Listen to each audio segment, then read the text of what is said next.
காதல் அற ஒண்ணு விழுந்துச்சு. ஸோ அதுல வந்து கிட்டாரு. ஸோ நான் வந்து பயங்கர ஓவர் ட்ரிவனா இருக்கும் அந்த கிட்டார் நீங்க கேட்டீங்கன்னா. ஸோ அதை முதல்ல அனுப்புறேன் அந்த பாட்டு ரெக்கார்ட் பண்ணி. இன்ஃபேக்ட் அதுல தாவிடும் ஓடையை தேக்கிடல, அந்த தாவிடும் ஓடையை தேக்கிடு ஒரு சவுண்ட் வரும். அது வந்து ஃபீட்பேக் நாய்ஸ். ஆம் பக்கத்துல போனா ஒரு சத்தம் வரும்ல, ஆமா, அது அந்த நோட்ல கரெக்டா வந்து சொல்லிட்டு ரெக்கார்ட் பண்ணிட்டேன். பண்ணிட்டு வச்சேன். அதை ரேடியோ ஃப்ரெண்ட்ஸ் எல்லாம் போட்டு காமிச்சேன். இறையுன்றாங்க ரேடியோல பயங்கரமா அப்படின்னாங்க. ஏன்னா இவ்வளவு ஹெவியான ஒரு கிட்டார் மியூசிக் கேட்டதில்லை. ஏன்னா அதுக்கு ஆம்பை மைக் பண்ணி ரெக்கார்ட் பண்ணேன்.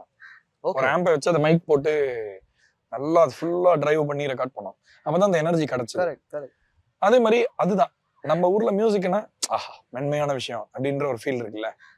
ஸோ அதுல நீங்க போயிட்டு ஒரு ஆவேசமான ஒரு பாட்டை பண்ணீங்கன்னா கூட, ஆவேசமான காதல் பாட்டை பண்ணீங்கன்னா அது ஒரு ஷாக்கா தானே இருக்கும். இதோட full video finally TV YouTube channel இருக்கு.